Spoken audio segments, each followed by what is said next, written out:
Assalamualaikum warahmatullahi wabarakatuh. Alhamdulillahirabbil alamin. Wa bihi nasta'in ala umurid dunya waddin. Sayyidina wa maulana Muhammadin wa ala alihi wa sahbihi wa barik wa sallim ajmain. Asyhadu an la ilaha illallah wa asyhadu anna Muhammadan abduhu wa rasuluh. Allahumma shalli ala sayyidina Muhammad wa ala ali sayyidina Muhammad. Rabbi shrah li sadri wa yassir li amri wahlul 'uqdatam min lisani yafqahu qawli, amma ba'du. Alhamdulillah, para pemirsa channel YouTube Alif Lukmanul Hakim yang saya hormati dan banggakan, dan juga para mahasiswa peserta mata kuliah Pendidikan Kewarganegaraan, terutama dari program studi Teknik Industri Fakultas Teknologi Industri Universitas Islam Indonesia yang saya banggakan, dan juga para mahasiswa dari kelas Direktorat Layanan Akademik mata kuliah wajib universitas yang saya banggakan juga.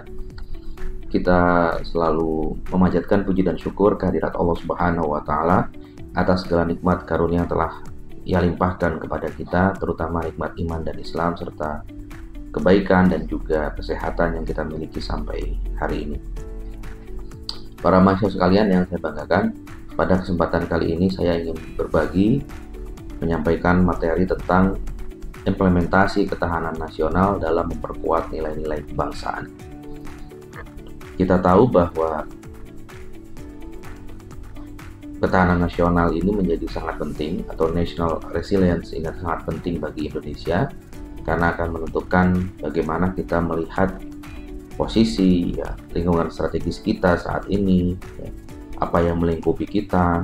Setelah kita kemudian mengetahui melalui SWOT, strength, weaknesses, opportunities, and threats, seperti itu, kita mengetahui kelebihan kita, kita mengetahui kekurangan kita mengetahui peluang kita ada di mana, dan juga kita mengetahui ancaman-ancaman yang ada di sekitar dan terhadap kita kemudian akan mampu untuk memformulasikan strategi nasional. Kita akan tahu konteks ketahanan nasional kita seperti apa. Kita akan bisa melihat tantangan masa depan kita bagaimana dan seperti apa saja itu, kemudian apa yang kita inginkan dengan kondisi ketahanan nasional kita, dan tentu strategi yang akan kita bangun, akan kita susun, langkah menuju ke depan, langkah menuju masa depan itu seperti apa. Ada sebuah ungkapan yang ingin saya sampaikan ke teman-teman, dan ini juga merupakan fakta kalau kita mempercayainya. Dinosaurus itu punah bukan karena tidak besar dan kuat. Jadi dinosaurus itu punah bukan karena ia tidak besar dan tidak kuat, tetapi karena tidak mampu bersaing dan beradaptasi. Terutama tidak mampu berkembang dan beradaptasi. Sekali lagi, dinosaurus itu tidak mampu berkembang dan beradaptasi. Jadi hakikat dari ketahanan nasional itu adalah bagaimana bisa berkembang dan beradaptasi. Ada sebuah ungkapan, statement dari Bung Hatta, wakil presiden pertama kita, proklamator kita juga. Jatuh bangunnya negara ini sangat tergantung dari bangsa ini sendiri.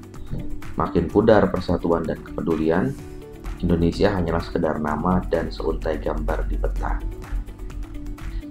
Nah, kita juga perlu menilik sejarah. Kita belajar kepada apa yang terjadi terhadap bangsa dan negara lain di dunia.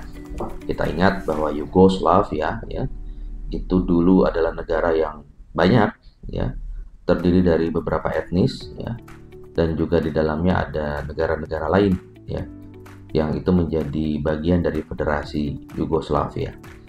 Tapi kemudian Yugoslavia pecah, menjadi negara bagian Bosnia Herzegovina, Serbia, Montenegro, kemudian Kroasia, Slovenia, Serbia, Albania, Macedonia, seperti itu.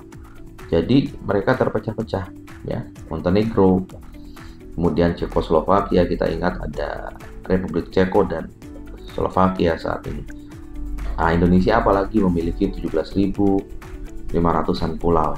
Kita punya lebih dari 1.300 suku bangsa. Kita punya 700 bahasa dan subbahasa daerah. Kita memiliki adat istiadat yang sangat beragam, yang sangat banyak, tradisi yang sangat banyak. Kita itu paling tidak memiliki sekitar 287 juta penduduk ya. Dan kita juga memiliki angka yang paling penting itu untuk kita selalu ingat adalah pulau ya. Pulau kita punya 17.500-an pulau. Jadi keberagaman adalah suatu kekayaan yang harusnya kita jadikan sebagai modal. Keberagaman itu adalah kekayaan dan bukan permasalahan. Kita bisa mengasosiasikan, bisa mengumpamakan seperti musik ya. Musik itu adalah kumpulan bunyi-bunyian yang harmonis dari berbagai instrumen yang berbeda-beda. Pun juga Indonesia dengan beragam adat istiadat ya, jumlah pulau yang sangat banyak, suku bangsa yang sangat banyak, tradisi yang sangat banyak, itu kemudian harusnya menjadi alunan musik yang sangat enak untuk didengarkan, di mana yang tadi itu menjadi instrumen-instrumen yang menghasilkan ya satu alunan musik yang luar biasa. Nah, posisi geografis kita itu sangat dilingkupi oleh posisi yang luar biasa yang menjadikan kita itu strategis sekali. Kita di antara dua benua besar ya, benua Asia dan benua Australia, Samudra Hindia dan Samudra Pasifik seperti itu. Ada Selat Malaka yang kemudian menjadi pintu masuk perdagangan internasional ya, lalu lintas perdagangan internasional. Kemudian kita juga diliputi dua musim saja, yaitu musim kemarau dan juga musim hujan, yang itu sangat cocok untuk agraris ya, untuk pertanian.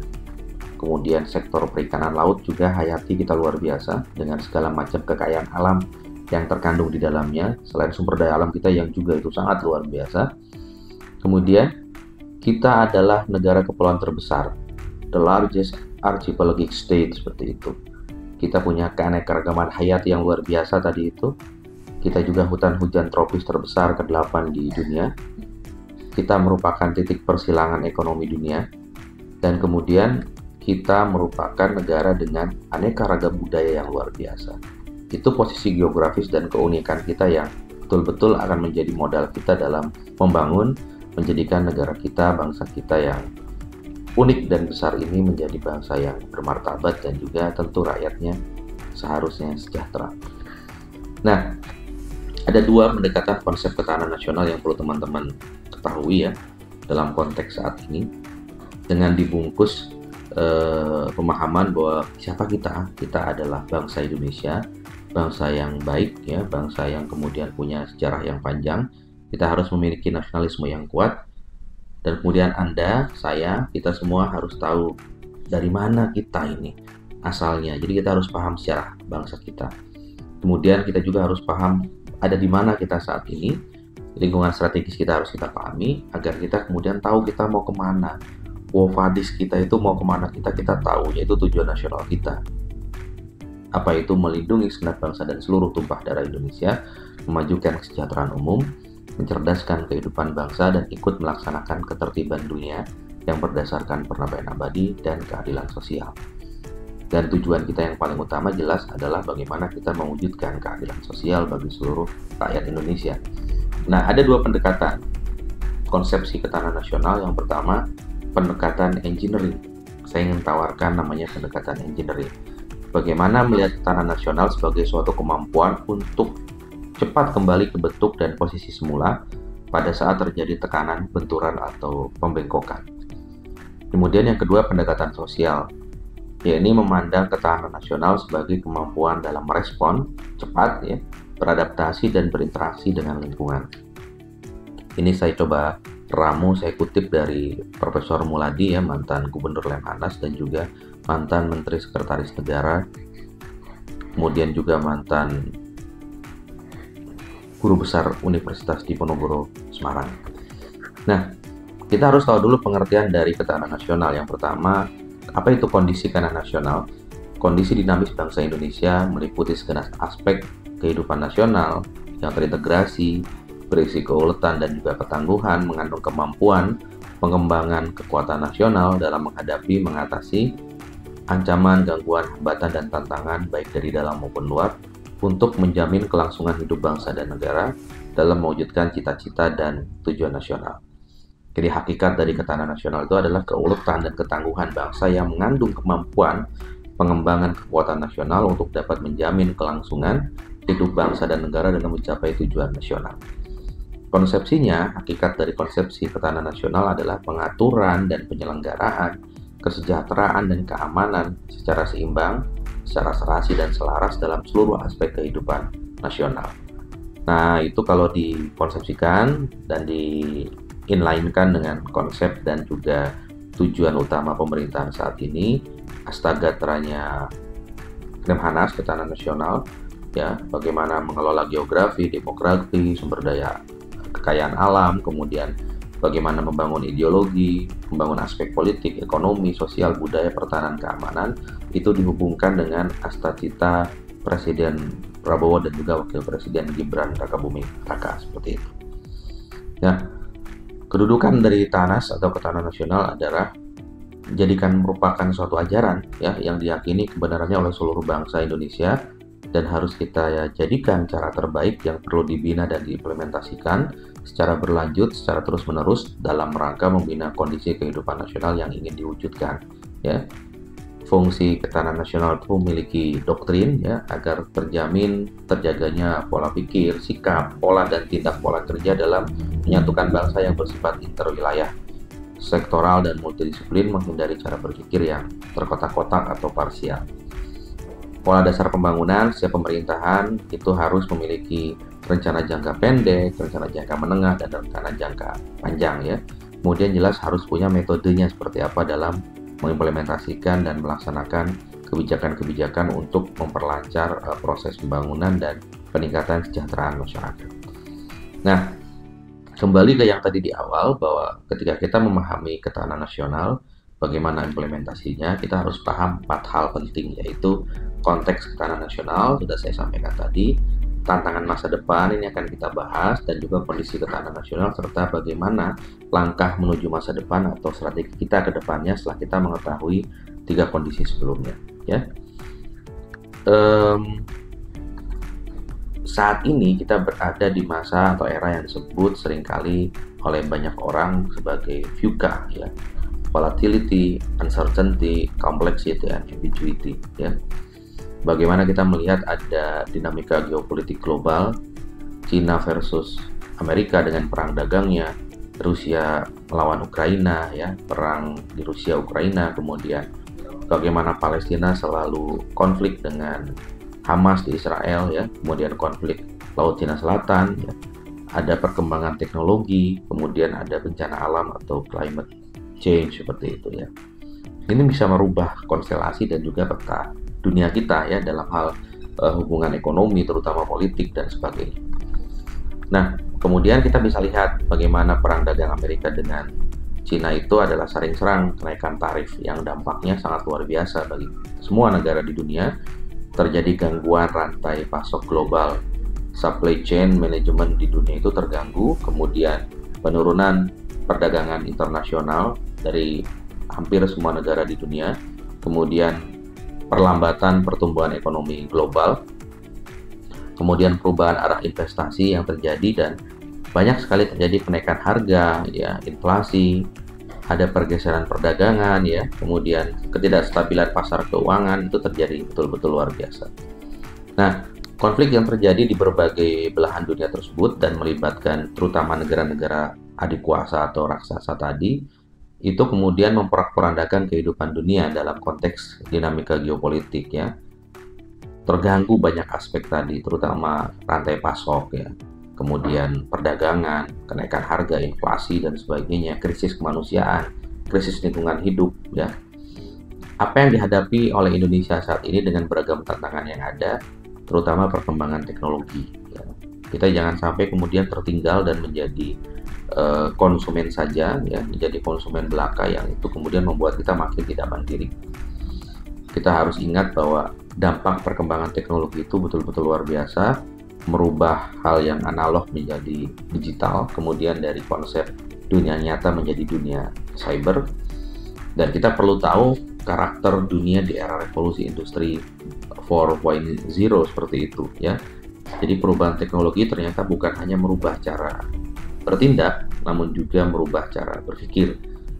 Kini budaya dan peradaban analog itu sudah bertransformasi menjadi budaya dan peradaban digital ya. Makin dinamis ya, random, kemudian ada terjadi fenomena seperti itu, dinamis, random, kemudian mengakibatkan disruptif ya, perubahan yang sangat tidak jelas, cepat berubah, dan juga bagaimana kita bisa beradaptasi dengan keadaan itu impact-nya atau dampaknya. Kemudian masa depan kita akan seperti apa ya, hal-hal yang terkait dengan masa depan kita akan seperti apa. Nah, kemudian dulu transformasi bisnis itu adalah sebuah mimpi, tapi sekarang kita bisa melihat ternyata virtual reality itu betul-betul bisa merubah konstelasi bisnis ya. AI, artificial intelligence, akal imitasi atau kecerdasan buatan itu bisa merubah banyak hal di dunia ini ya. Bagaimana kemampuan berpikir kita itu bisa direduksi, digantikan oleh mesin. Kemudian terjadi juga tentang cybercrime ya, cyber warfare dan sebagainya. Kemudian pertarungan ekonomi dan teknologi itu terjadi ya. Ada autonomous system di sana ya, ada sistem yang otonom ya, yang kemudian bisa berjalan sendiri. Kemudian terjadi banyak hal yang itu juga merugikan kita. Perang berganti dari perang asimetris ya, dari perang yang sifatnya invasi, kemudian pendudukan ya, menyerang, itu kemudian menjadi proxy war ya. Kemudian yang paling parah itu adalah terjadinya perubahan iklim atau climate change yang itu merubah banyak sekali kondisi dan keadaan di berbagai negara ya. Pemanasan global effect itu mengakibatkan kemudian terjadi banjir ya, rob di mana-mana, dan kemudian diikuti dengan proses penggundulan hutan ya, illegal logging yang luar biasa. Itu kemudian menjadikan kita banyak tertimpa dan terdampak banyak problem di hampir semua negara. Bagaimana seharusnya kita sebagai negara yang memiliki hutan hujan tropis yang terluas ketiga di dunia, kita itu mampu menyerap ya 25,18 miliar ton emisi karbon, dan kita harusnya mampu mengintegrasikan pengembangan karbon biru dan hijau dalam rangka memperkuat ketahanan nasional. Selain hutan hujan tropis, kita itu punya juga sumber karbon biru lain. Kita punya 3,3 juta hektar ekosistem mangrove ya, 23% dari luas mangrove dunia. Kemudian memiliki sekitar 293.000 hektar padang lamun yang terbesar di dunia, memiliki 52% ekosistem terumbu karang di dunia. Kemudian potensi sumber daya karbon biru Indonesia itu sekitar tadi yang sudah saya sampaikan 293.000 hektar. Ini termasuk terluas ketiga di dunia ya. Kita punya 3,3 juta hektar ekosistem mangrove, 23% dari luas mangrove dunia. Itu data yang diambil oleh saya dari Kementerian Kelautan dan Perikanan, dari Badan Penelitian dan Pengembangan KKP, yang ternyata di sana juga disampaikan kita punya 52% ekosistem terumbu karang dunia. Nah, oleh karena itu kita perlu untuk melihat bagaimana gatra ketahanan nasional kita tadi ya dalam pengukuran indeks ketahanan nasional, dan itu akan kita lihat melalui bagaimana dimensi sosial ya, kondisi negara lain ya, konstelasi dinamika global baik politik, ekonomi, budaya dan sebagainya, itu dapat kita sikapi dan kita kelola bagi kemudian kemajuan kita. Nah, pembangunan nasional itu diarahkan untuk menciptakan kedaulatan wilayah ya. Kita harus ingat ya, ruang sebagai satu kesatuan wilayah jangan sampai kita lupakan. Ruang sebagai tempat hidup dan sumber kehidupan itu jangan sampai kita lupakan. Kita harus mampu mewujudkan demokrasi di Indonesia, stabilitas politik ya, dan otonomi daerah yang dapat mensejahterakan masyarakat. Kemudian jangan lupa kita juga perlu untuk selalu berupaya mewujudkan ideologi Pancasila ya, kehidupan bermasyarakat yang harmonis ya, kehidupan berbangsa yang toleran, kehidupan bernegara yang taat hukum, dan harapannya perekonomian Indonesia itu menjadi berkeadilan lebih mandiri dan juga berdaya saing. Kemudian kualitas dan kuantitas penduduk itu kemudian bisa dikelola dengan baik ya, dan persebaran penduduk yang seimbang, tidak lagi ada daerah yang lebih sedikit daripada daerah yang lain. Kemudian sumber daya kekayaan alam perlu untuk dikuasai negara dan dimanfaatkan untuk kemakmuran rakyat yang sebesar-besarnya. Tentu jangan melupakan aspek sustainability atau keberlanjutan dan ramah lingkungan, dan serta distribusi hasil kekayaan itu kemudian merata dan tidak diskriminatif.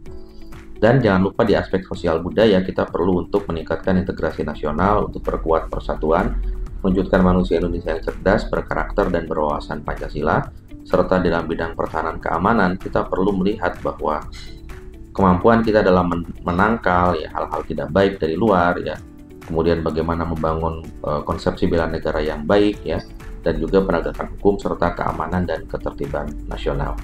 Oleh karena itu nanti elemen VUCA itu, volatility, uncertainty, complexity, and ambiguity itu dengan tantangan yang perubahan cepat dan mendadak itu bisa kita respon secara fleksibel dan adaptif serta cepat. Kemudian kita yang sulit memprediksi masa depan sebelumnya karena uncertainty seperti itu bisa dengan analisis skenario yang baik. Complexity, banyak faktor yang saling terkait, itu bisa kolaborasi, pendekatan dan sistematik cara mengatasinya.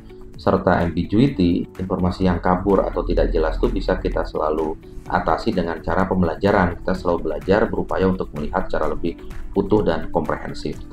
Nah, saya rasa itu yang kemudian bisa jadi pijakan utama kita untuk bagaimana kita membangun strategi untuk langkah menuju ke depan, agar kemudian kita bisa mengoptimalkan yang kita miliki setelah kita membaca lingkungan strategis kita, dan setelah kita kemudian melihat ya bagaimana dinamika politik global dan apa saja yang perlu kita sikapi, serta kemudian bagaimana posisi kita dalam lanskap dinamika politik global saat ini, dan peran serta kontribusi kita seperti apa sesuai dengan amanat pembukaan Undang-Undang Dasar 1945 alam yang keempat. Saya rasa itu yang bisa saya sampaikan dalam materi ini, semoga bermanfaat. Kurang lebihnya mohon dimaafkan. Assalamualaikum warahmatullahi wabarakatuh.